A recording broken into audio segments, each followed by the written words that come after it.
The Europeans killed 6 million Jews out of 12 million. But today the Jews rule this world by proxy. They get others to fight and die for them.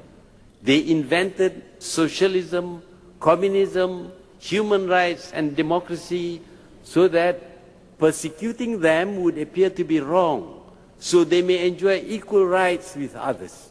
With these, they have now gained control of the most powerful countries, and they, this tiny community, have become a world power.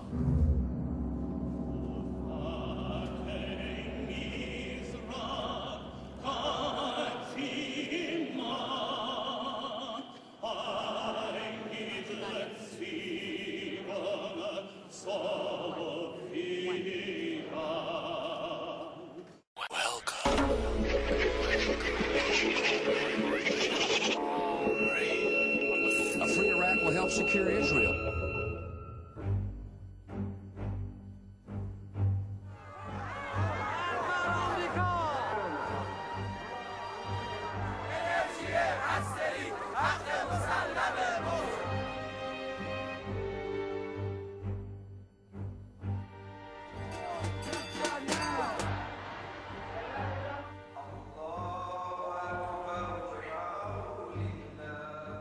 Israel lives. Israel lives.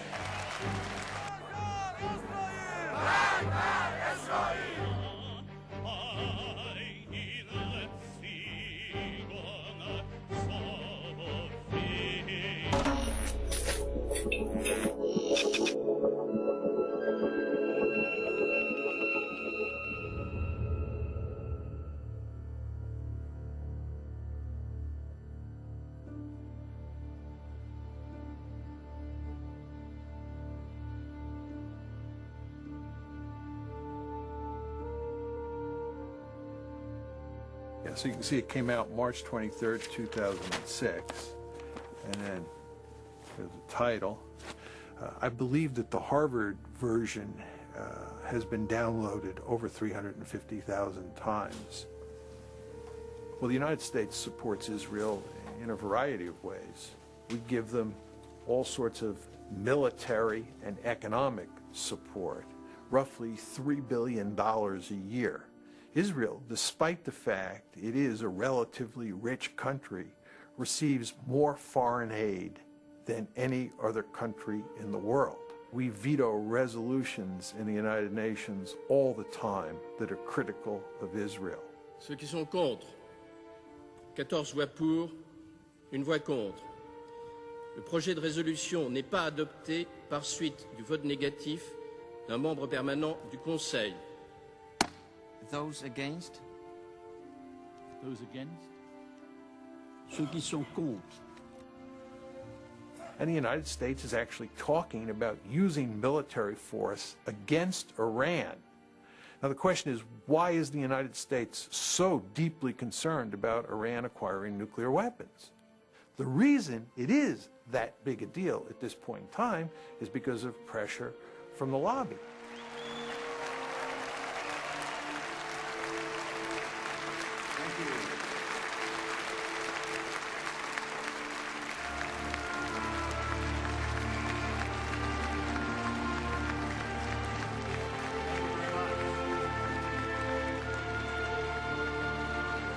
The article basically says that inside the United States there is a powerful interest group that is deeply committed to shaping American foreign policy in ways that work to the benefit of Israel.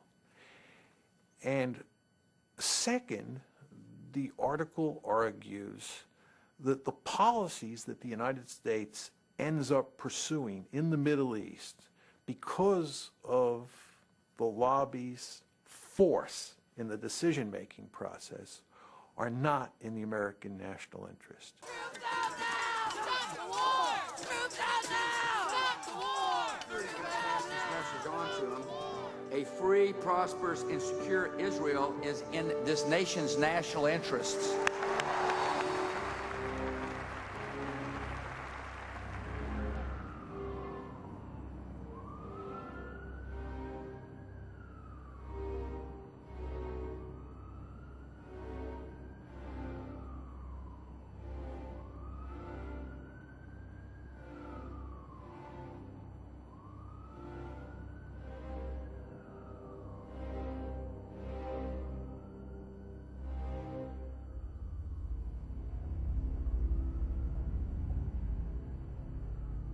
The scholarship is appalling in this piece.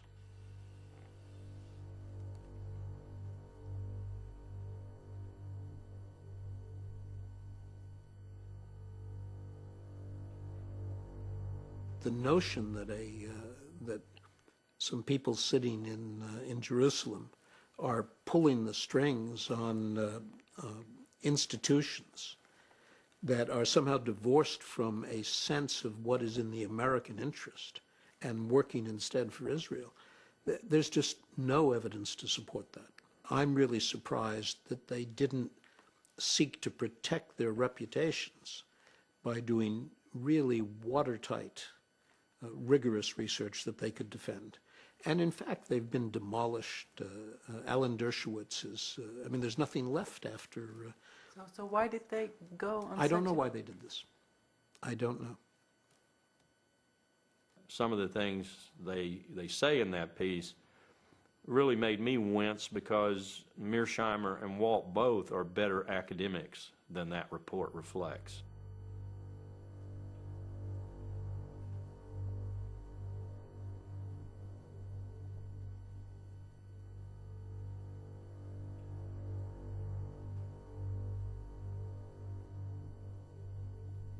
But it does shed some light on a number of aspects, the most important of which is that we don't debate this issue in America.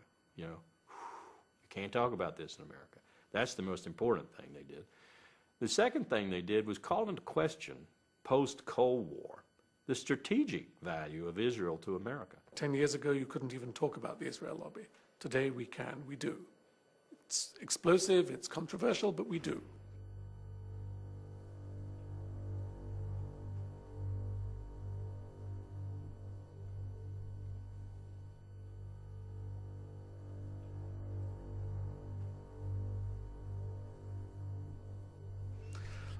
I wrote an article for the New York Times at the time of the Mearsheimer-Walt essay came out, in which an op-ed, and they asked me for this when I said you should have written about the Mearsheimer-Walt. They had not said anything, and they agreed, which was already a change, but they insisted that somewhere in the article I identify myself as a Jew, because this would give them protection. Controversial article about the Israel lobby. Yes, but he's Jewish, it's okay. That's where we are. It's not fun to be called an anti-Semite. It's not fun to be told that your scholarship is shoddy.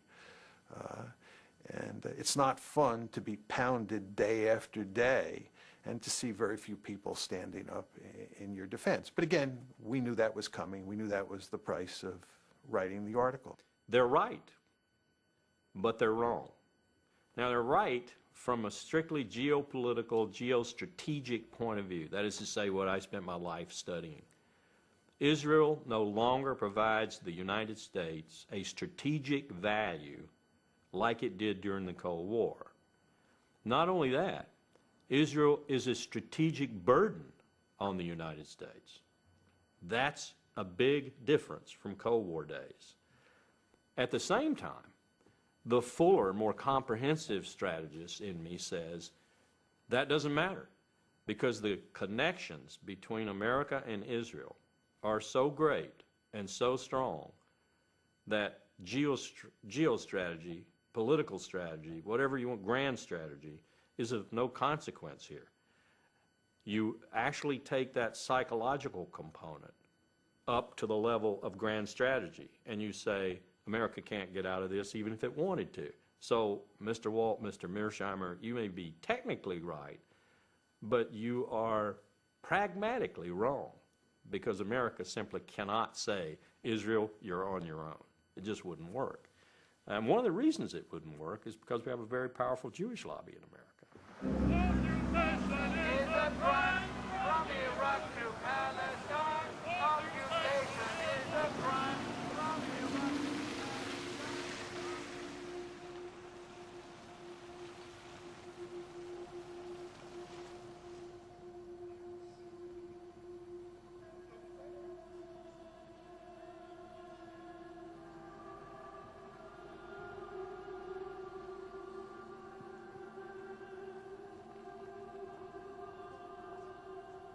There's a new day in America between Christians and Jews. We don't agree on everything, but we agree on this, that we are going to be together, inseparable in the defense of Israel and the Jewish people.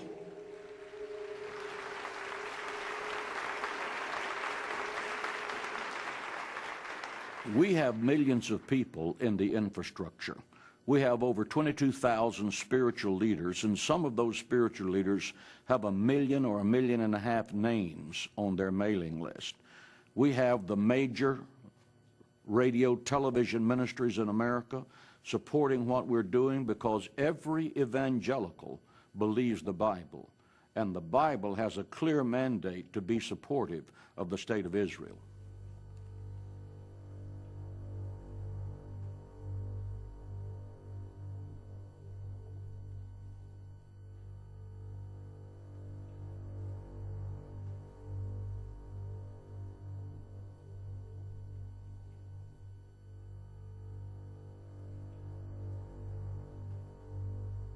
Again, there's a new Hitler, and he's the president of Iran, and he intends to build nuclear weapons, and his brazen declarations against the Jews in America have been carried on the front pages of America's newspapers. Ladies and gentlemen, we must demonstrate courage. We must demonstrate intellectual honesty. We must demonstrate the willingness to stand up and to speak out. We must act now to stop Iran before the maniacal dream of exterminating the Jewish people becomes a nuclear holocaust. And I am hopeful that the American government will have the courage to help Israel in its day of adversity against tyrants.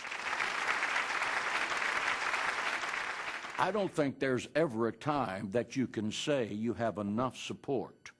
I think that our objective is to always let our elected officials know that, A, we do support Israel, and that if anyone comes against Israel in a malicious way, we would do everything in our power to see that that was their last term in office.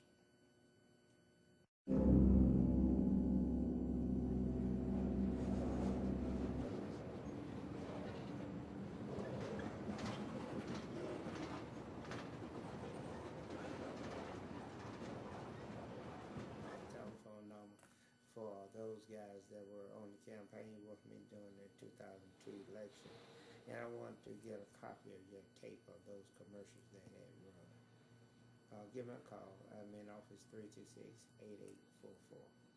Thank you.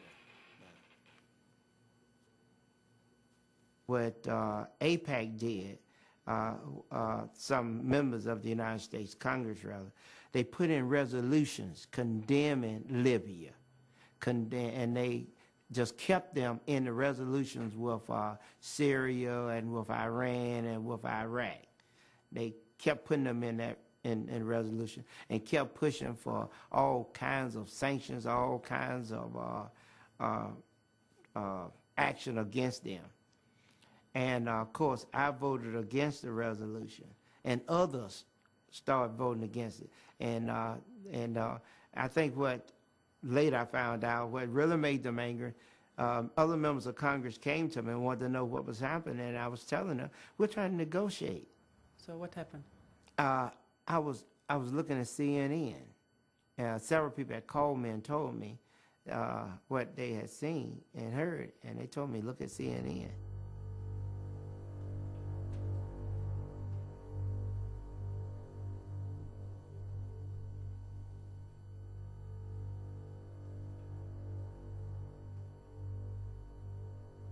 And they flooded the radio and TV with commercials. Those commercials, and you have to understand the mode that the country was in. We had just gone through 9/11, and most Americans didn't know Hussein from Gaddafi or Gaddafi from bin Laden. They didn't know the difference. They all saw them as the same.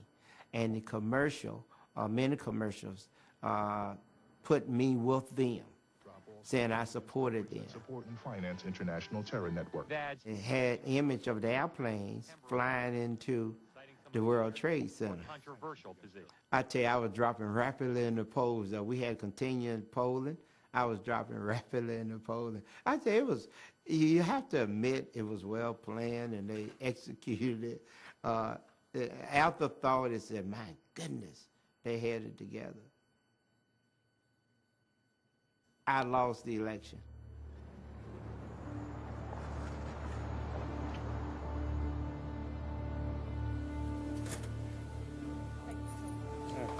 But you have to understand, you're talking about a forbidden subject.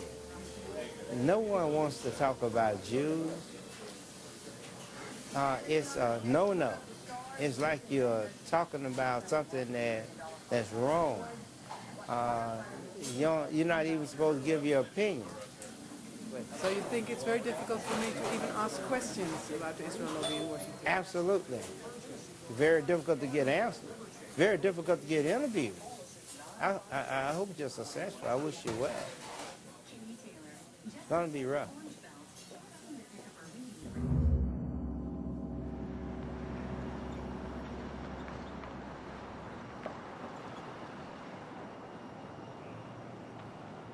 There is an enormous, very, very powerful machine out there that notes immediately when someone takes anti-Israel positions and moves out on the attack. I'll give you a very concrete example.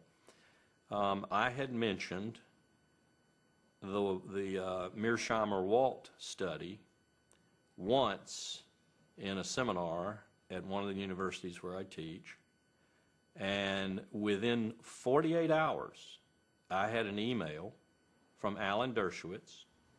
Who is he? Alan Dershowitz is a Harvard professor who protects the Jewish lobby in America like an attack dog. I had an email from him, and the email essentially said he didn't think I was doing justice to the American-Israeli relationship, to Israel's existence in the world, etc., by citing the Walt Mearsheimer report because it was so heavily flawed, mistaken, and so forth. And he even attached his own attack on the Walt Mearsheimer report and advised me to use it as counterbalance in my seminar. Well, I wasn't even using the report in my seminar. I simply had mentioned it as evidence of some people's ire, if you will, with the lack of discussion, the lack of debate on these issues in America. And within 48 hours, I had one of the attack dogs for the Jewish lobby coming after me. But how could he know this? There are people all over America, on campuses all across America, who are set up to do just what he did, to protect the interest of Jewish Americans and particularly the interest of Israel in America. In that sense, the Jewish lobby is probably more organized and more able to move swiftly against any potential threat than any other lobby. I was invited this autumn to speak at an organization called 2020, and we agreed on my subject, U.S. foreign policy and the Middle East and the Israel lobby, because this was a big issue in the newspapers at the time. And I heard nothing until about a week before my talk. I was informed by her secretary, the president of this organization's secretary, that we would be meeting at the Polish consulate, which is the usual place apparently where they met. And then the next week, 2 hours before I was supposed to talk, I had a telephone call from the organization's leader, terribly upset, saying the Polish consul general had cancelled the talk there at the consulate because of telephone calls he had received from the American Jewish Committee and the Anti-Defamation League. Well, the consul's position I can understand is very difficult. Poland in this country, if you say to someone, Poland, the thought they have is anti-Semitism immediately. So Poland has a problem of overcoming this image here. The new Polish government, which is not a very attractive one, has nonetheless been working very hard to try to build good relations with Washington, to be friendly with Israel, to show that it's a good guy, and so on these subjects. And now suddenly someone comes along and says to the Polish consul general in New York, you know, Tony Jart is a very controversial character. He's anti-Israel. His remarks, some people think, are anti-Semitic. Are you sure you want to have him? Bad for your image, bad for your diplomacy. But why would the Poles stand up heroically for my right to speak? They have bigger concerns, so I don't blame them. And the lobby, what it's doing is it's going after people in a really hard-hitting way for the purposes of shutting us down, and also for the purposes of sending a message to other people that if you follow in the footsteps of Jimmy Carter, or you follow in the footsteps of Tony Judt, or you follow in the footsteps of John Mearsheimer and Steve Walt, you will pay a serious price for your transgressions. Right? So that's a deterrence model. They're trying to deter other people from doing what we did.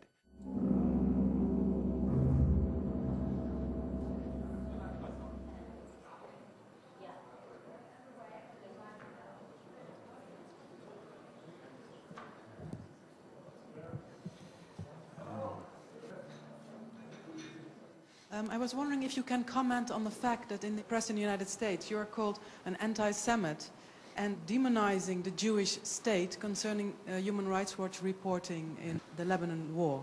Human Rights Watch's fairly extensive reporting during the war, reporting that I should say focused both on Hezbollah's indiscriminate attacks into Israel and on Israel's indiscriminate bombardment in Lebanon, was met by some reflexive defenders of Israel, not with rational discourse, not with a discussion of the facts, but with name-calling, including accusations of anti-Semitism, of blood libel, of this or that.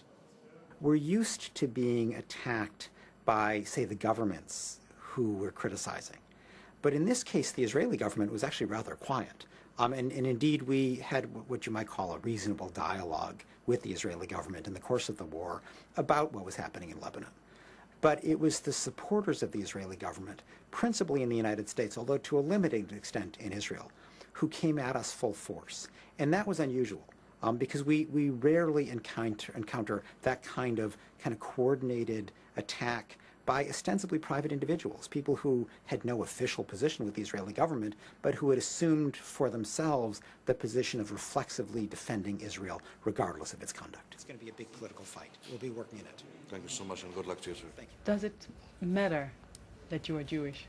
I think in the course of the debate over the Lebanon war, it was significant because it was harder for the reflexive defenders of Israel to simply dismiss me as being anti-Semitic. It just didn't have any credibility. My father fled the Nazi Holocaust. My mother's parents fled pogroms in Poland and Belarus. I'm just not a candidate for anti-Semitism. And while there is the old kind of tired line of self-hating Jew, it doesn't describe me either, and nobody even really bothers with that kind of criticism anymore. Why? Why? Why not just let ineffective people like me do our little talking? Here we have to come back to something else. It wasn't always like this. It began in the 70s. With the rise of identity politics in this country, where it became fashionable and eventually politically and economically normal for people to think of themselves as Black Americans, Italian Americans, Irish Americans, no one says, I'm a Jewish American. If someone says, you're a Jewish American, it has a slightly uncomfortable air to it. But they have to have an identity, the sense of the need to have the same kind of cultural identity as Italian Americans or Black Americans or Hispanic Americans have, has created in the American Jewish community two external identification tags. One is Israel, and the other is Auschwitz. So to speak, one in space and one in time. To be a Jew is to be moved by the memory of the Holocaust and to identify with Israel, even if you have no personal connection with the Holocaust and you've never been to Israel, which is true for most of them. The result is that they are extraordinarily sensitive, politically and personally. It's not an invented political thing. People feel this, to any suggestion that there is criticism of Israel or forgetting of the Holocaust, because it touches the core identity of American Jews.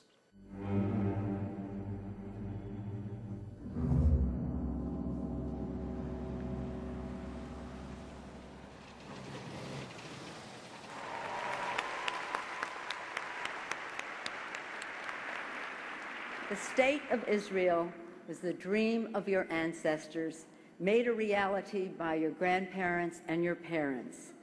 Every year, AIPAC has a conference where they bring in their supporters from around the country. They meet in Washington, a very powerful group that attempts to affect legislation and other aspects of U.S. policy on the Mideast. And it's sort of a gala affair. There's a Hollywood element where they produce these videos that show, they get people all mobilized and roused, sort of a pep rally atmosphere, and they get an extraordinary number of high officials to come. America and Israel share an unbreakable bond. AIPAC is one of the reasons why. All of us share a fundamental belief that the freedom and security of Israel are vital interests of the United States of America. We need you now more than ever.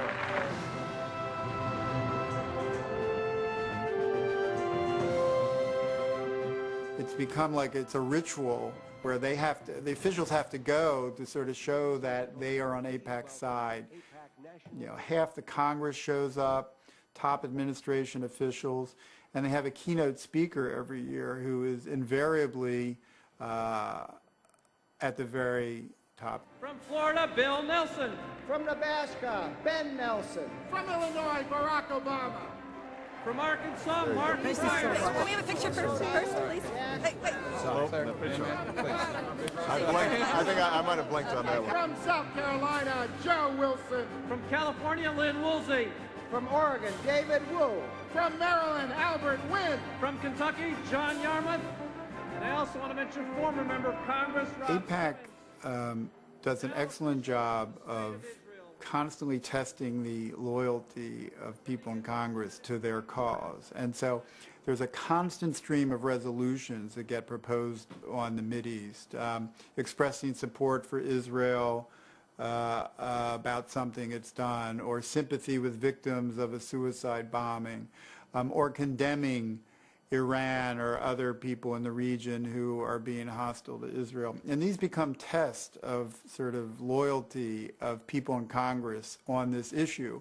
And those who vote in the way that AIPAC wants will in many ways be rewarded ultimately with campaign contributions from people sympathetic to AIPAC. AIPAC itself does not give money, but they sort of, this whole series of votes and their very careful cataloging of how people vote very much affects where people make decisions about who to give the money to. Money does not flow into a particular congressman's coffers or a senator's coffers unless he supports positions taken by the lobby. That's their first, I think, major influence is money. And this administration is awash in money, more so probably than any administration in American history. For 2 months, we've been trying to get in contact with Congress people who voted nay to certain of the bills that were supported by AIPAC, but nobody wanted to speak to us. Is that normal? Yeah, this is an issue where a congressperson will see no gain to be made by speaking on it. Just even voting against AIPAC's recommended positions is perilous for them because it can lead to a reduction in campaign funds. It can create all kinds of problems in their home district. But they voted nay. I mean, they did. But they don't want to go even more public about it. A film clip in particular, can you imagine a campaign opponent using that? It could become the basis of a negative campaign ad. And look, this person is against Israel's interest. So whenever I have spoken to people on Capitol Hill about this, it's almost always on a not for attribution basis.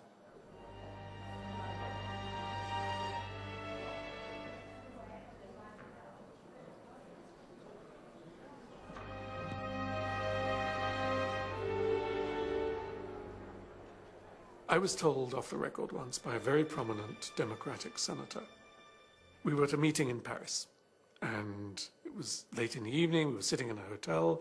He was talking about the Middle East, And he was saying things about Israel which were very similar to the criticisms that I would make. And so I said to him, but you never say these things in the Senate. Why not? Is it because you're worried about the Jewish vote? He said, forget it. It's nothing to do with the Jewish vote. I come from a state, I can't tell you where, because otherwise, where there are very few Jews. And they're all going to vote for me anyway, so it doesn't matter. So it's not the Jewish vote. That's not the issue. It's not money. I don't get money from the Israel lobby. That's not the issue. But he said, suppose that I walk onto the Senate floor and say in a moving speech why we need to take our distance from Israel and understand better what has happened to the Palestinians. Maybe I would win 5, 10 senators over to a general motion criticizing Israel, maximum. He said, but that's all I could get. And he said, in return, I would be finished in the Senate, because no one would ever vote again for my needs if I wanted to move something for my state, or an education bill, or a financial bill, or a tax bill, or anything to do with domestic policy, nothing to do with Israel. I would be punished. I'd bet that it's impossible for either Steve or I to ever get a high-level policy-making position in the American government. For example, Steve was invited to go to a dinner with an aspiring presidential candidate at Harvard. And the person who had invited Steve to this dinner came to see Steve about a week after the piece came out. And she said that she had to disinvite him from the dinner because the presidential candidate's staff had called and said that it would not be acceptable for the presidential candidate to be at a dinner with him. America and Israel have a special friendship. You have devoted yourselves to strengthening the bonds between the United States and Israel. The United States will stand with Israel now and forever.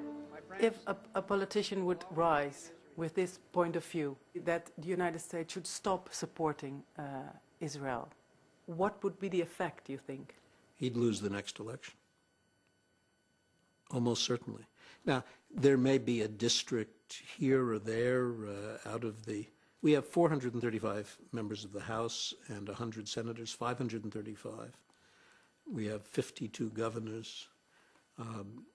It's certainly possible that some congressional district somewhere would re-elect a candidate who had said we should abandon Israel, reject the relationship with Israel.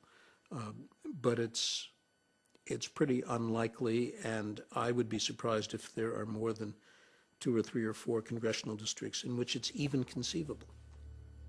I appreciate but we can't vote you, That's and I'm okay. sorry. But I appreciate the friendship. If you will come in Italy, I want to introduce you with a member of parliament, Italian parliament. I would enjoy that very much. Okay? Thank Sure. you so much. Thank you for everything.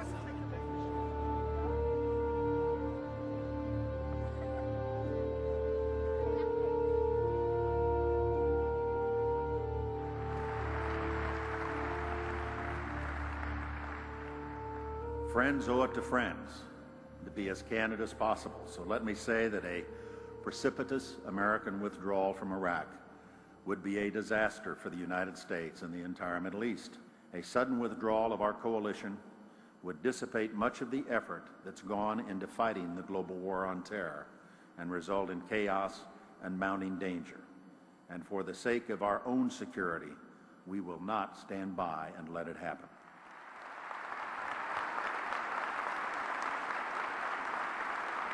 I would argue that had you not had all of these neoconservatives prominently placed inside the Bush administration, that Colin Powell would have never ended up giving that disgraceful presentation in early February 2003 that played such a critical role in turning American public opinion.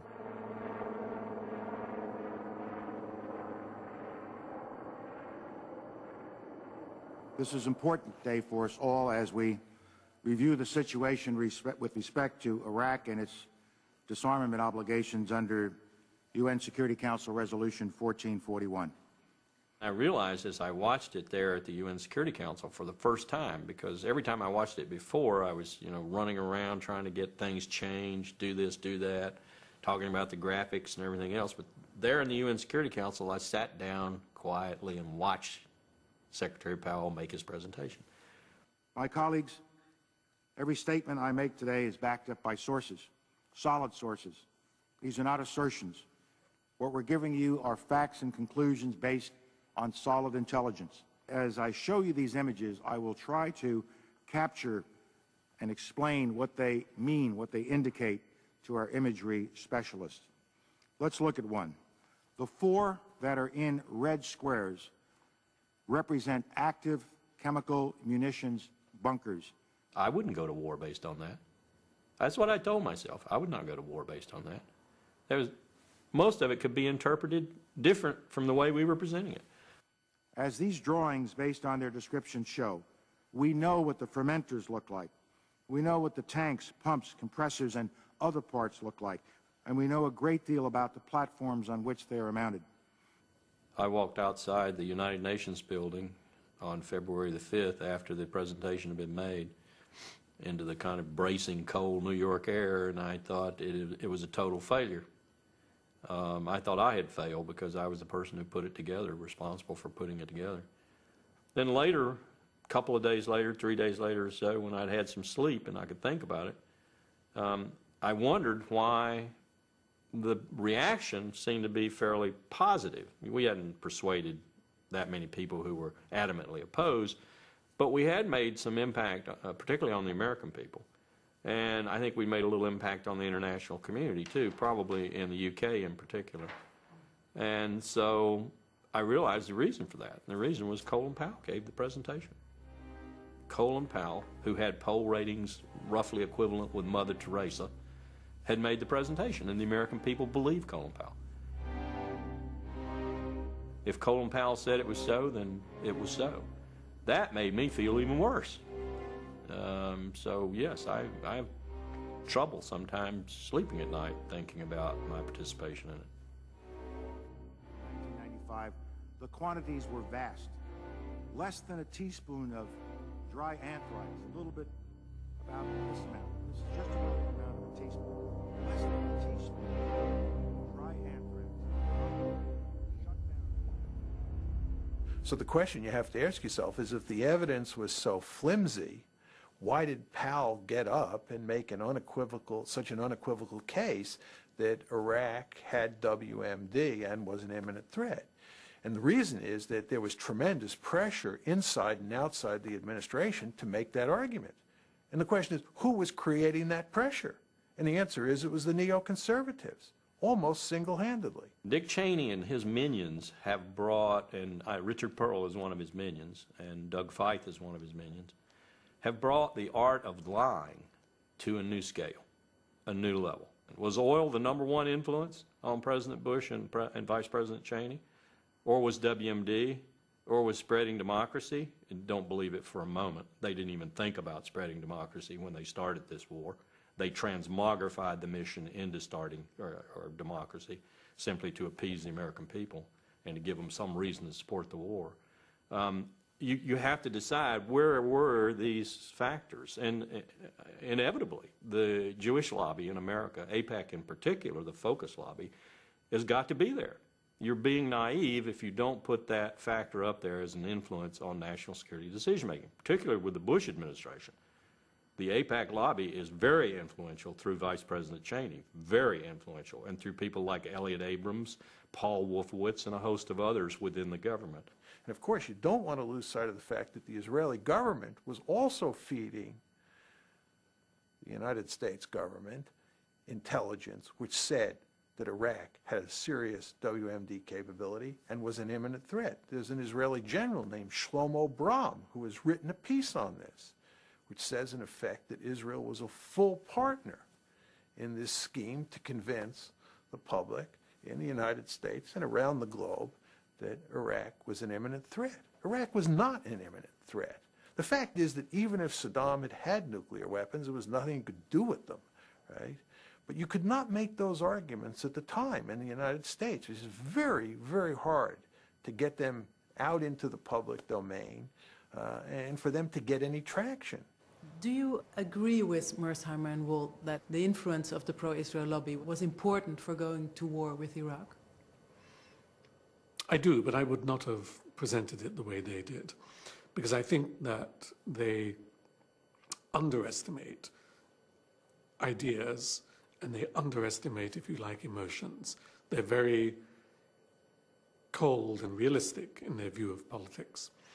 And for them, since the going to war with Iraq is absolutely crazy, and it was pretty obviously crazy for many of us before, there must have been some pressure to do something so irrational.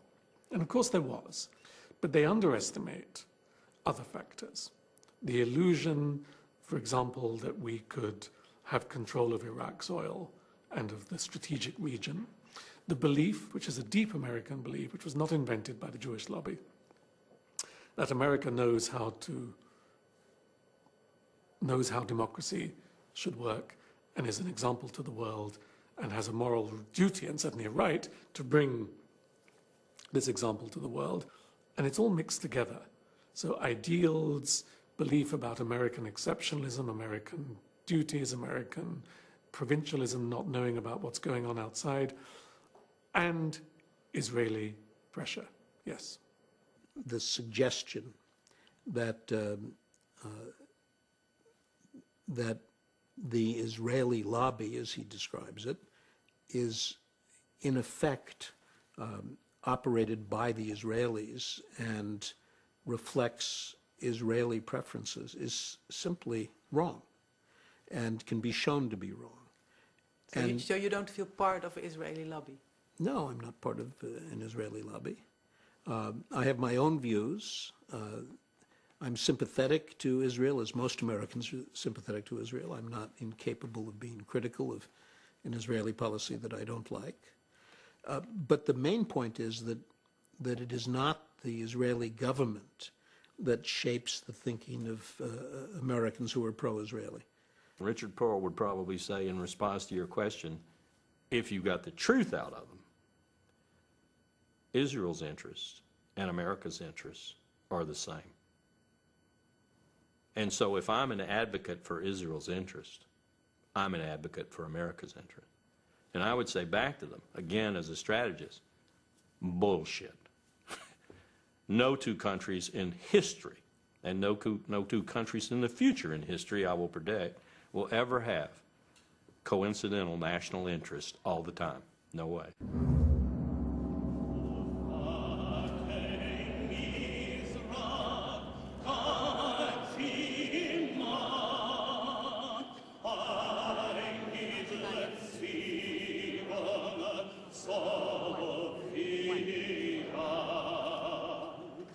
I don't want to kind of develop this great sense of victimhood, but I do feel, and it's, you know, I come here and I feel that we in Israel have paid the price.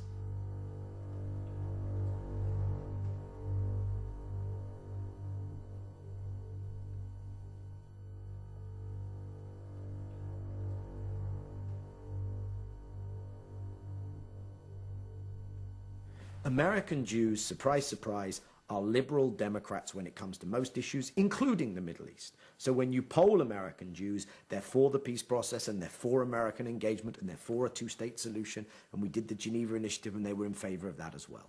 But the institutional, organized leadership of the community has kind of taken things in a very different direction. And I do feel that for their own reasons, reasons that I understand, reasons that are not unique to the Jewish diaspora in America, reasons that are prevalent in many diaspora politics around the world. It's to do with my identity in a diaspora, it's to do partially with guilt, it's to do with my own political role in my new host community, etc., etc. They've driven so-called pro-Israel politics in Washington in a direction which is directly antithetical to what is good for Israel. In that respect, yes, I do feel we paid a price. Of course, that has been increased manyfold under the current administration.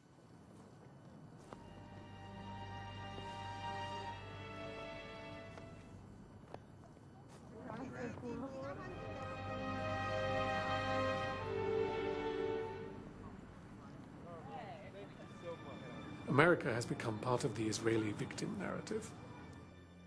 It began, I think, in the 70s, when one of the ways in which the African American community could begin to get amends for slavery and the consequences of slavery was by emphasizing that it was a victim of history. That even if you didn't do it, history did it. Your grandparents did it. It's not a personal responsibility, but there's a cultural debt.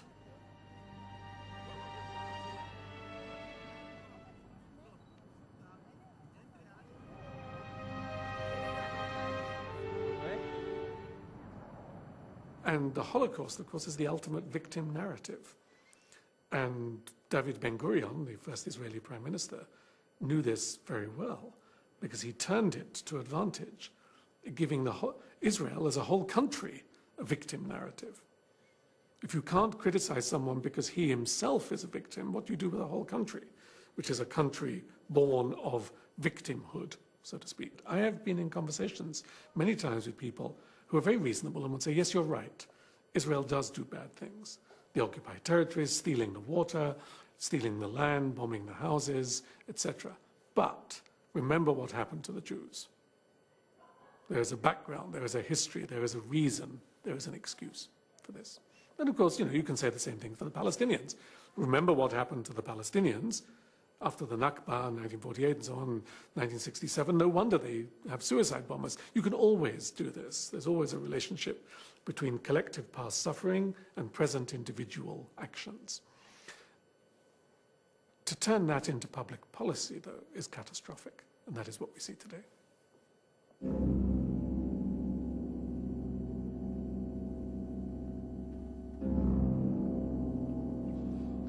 The what if. The what if this particular view of the Israeli interest and of the shared Israeli-American interest, which of course someone like myself would see as absolutely antithetical to my understanding of Israel's interests, if that particular view is continued to be bulldozed onto the American public and political leadership, what if there's a backlash? And the kind of backlash that I think can be envisaged is the kind of backlash whereby eventually enough of the American public, and eventually by extension their elected public officials, turn round and say, we need to disengage from our overstretch in the Middle East. Could be that as a consequence of what happens in Iraq and what happens in Iran, that people become very angry with our relationship with Israel, and there's just an upsurge of public opinion. It could be that you have 2 or 3 senators who come out and make a very forceful case for changing our policy. It just isn't going to happen. It is not going to happen. And you could eliminate by some waving a magic wand, you could eliminate the Israeli lobby that Walt and Mearsheimer talk about, and everything I've said would continue to be true. I will make a prediction. If this president orders us to go to war in Iran in the next 2 years, and he orders any considerable ground component to participate in that, Marines or Army, then I think you're going to see another major exodus from the armed forces, general officers, because I think they understand just how colossally wrong such a decision would be and how much that would be the precursor for, call it what you will, World War III, World War IV.